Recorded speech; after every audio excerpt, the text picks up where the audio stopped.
Гол, продължава да държи топката Ники Маринов. Кикрилис, стрелба от средно разстояние за Кикрилис. Много хубаво действие на Янис Кикрилис. Трябва да отбележим тук 6 са вече неговите точки след два успешни пробива. За Вутев, който загуби баланс, изважда към Станимир Маринов. Нова грешка за Спартак. Кикрилис за Джелан Минет. Алю, подаване към Джастин Мак. Грешка на Ивко Ивков.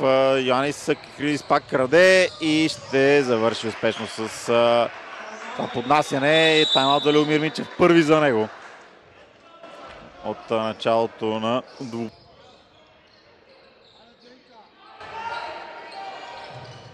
грешка. Ето е първата грешка. Спартак, отличен Кикрилис сега в защита, но и Томислав Миков свърши